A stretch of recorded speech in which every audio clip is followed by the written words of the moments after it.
From 2010 to 2020 was really rough. There was nothing for middle school kids to do.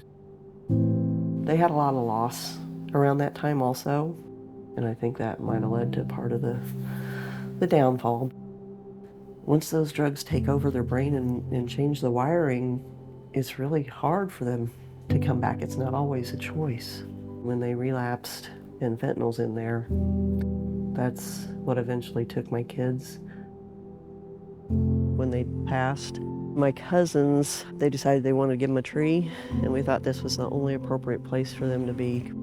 The evergreen, it's a holly tree, and in the winter it gets a lot of red berries, and Patrick was always a big Christmas fan. He lived for the holidays. Daniel, on the other hand, he really enjoyed the flowers, so we got him the flowering dogwood tree. He just was always fascinated that a tree could grow flowers, because flowers are supposed to be on the ground. It's a good reminder of who he was. I do bring Grayson down here to play. It gives me a place to come and remember them.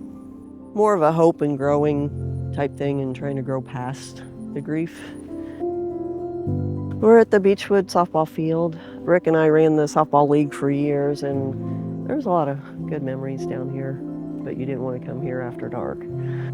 At one point in my kids' high school years, it got to be a drug hangout after hours, drug drops and, homeless people sleeping in the benches and stuff.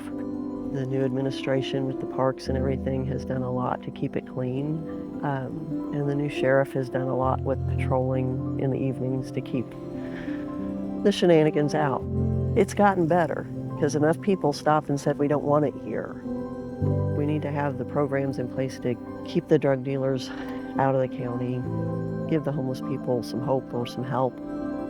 Groups like Thrive were really beneficial to me and the Al-Anon groups. There's enough people out there that want to help. Scott County as a whole is doing much better because of a lot of individuals, not just one or two. I just want it to keep getting better. When I come down to visit the trees, that's why, like I said, it gives it a positive spin versus visiting their gravestone, because it is a place that I can feel safe bringing Grayson down to play. I don't have to worry about finding needles or finding beer cans in the dugouts. There is hope. I have hope for the next generation, so we need to keep going so that more parents don't have to go through this.